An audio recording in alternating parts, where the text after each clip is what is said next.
With COVID emergency declaration ending yesterday, Secretary Cardona, they couldn't even wait. The word came down even yesterday, but here we are. It ended yesterday. Secretary Cardona and the Biden administration are saying it's time to pay up. This headline: Biden's education secretary confirms the process of resuming student loan payments will start no later than June the 30th. The emergency period is over.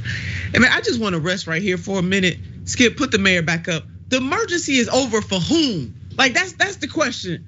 I want to know, and I want to know if Secretary Cardona and President Biden and others in his administration, have they went to the hoods in this country, suburban, urban, or rural hoods, and asked the big mamas and big papas and their children and their children's children whether or not the emergency is over in their lives. The nerve of these people, and I'm feeling my grandma moment coming, more nerves than a brass ass monkey. The nerve of these people who are in the bubble to say that just so cavalierly too about it, the emergency is over. The emergency is not over, man. And for the life, these people are supposed to be public servants, but they are not. They serve the interests of private corporations over the everyday people in this country who they have shown heretofore that they are not willing to go to the mat, to take it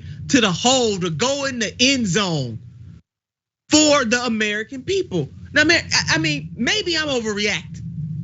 No way, you're not overreacting. It's spot on. Let me tell you something. Right now, we're in the middle of this focus group with black men around the country. We broadened it to more than our 17 states. And right now, 81.1% of black men in this country feel like, that we poll, feel like America does not care about black men.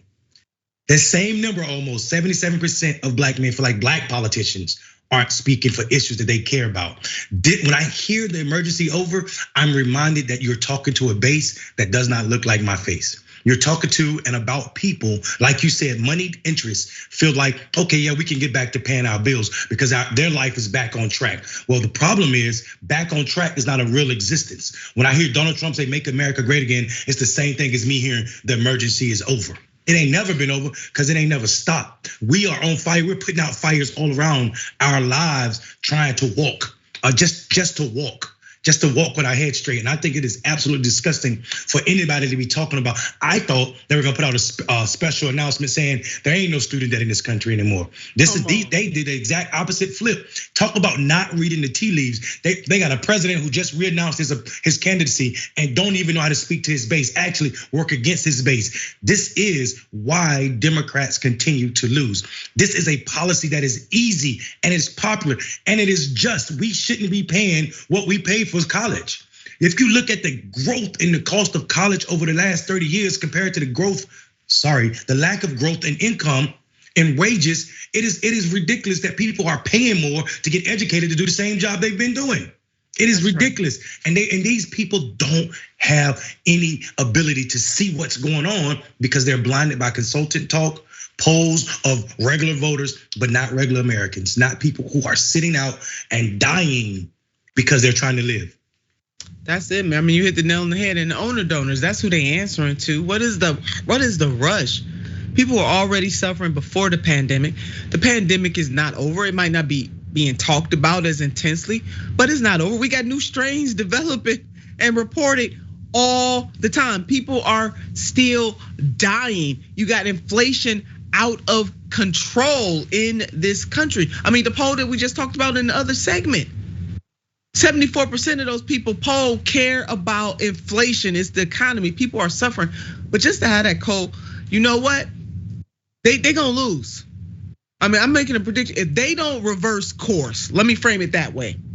If they do not reverse course, this telling voters to shut up and sit down and Trump is the boogeyman and all of that, it ain't gonna work this time. It worked in 2020. It's not gonna work in 2024. And you know what, man? In the same way that you said that the Democratic Party is responsible for DeSantis being the governor of Florida, they responsible for Trump winning in 2016, and they may be responsible for that man winning again, or far worse, DeSantis.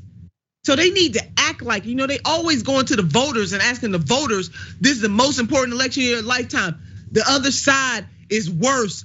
the world is gonna come crashing down. Why don't they comport themselves like they understand that the world is gonna come tumbling down? They want to put the onus always on the voters of this country to comport themselves that way. I mean, they sending money all over. I saw a recent tweet from Marianne Williamson with some data that shows that we the biggest arms dealers in the world. In the world. But y'all ain't got no money for the hoods in this country. And I'm talking about urban, rural, and suburban. Man, it's enough to make your head explode.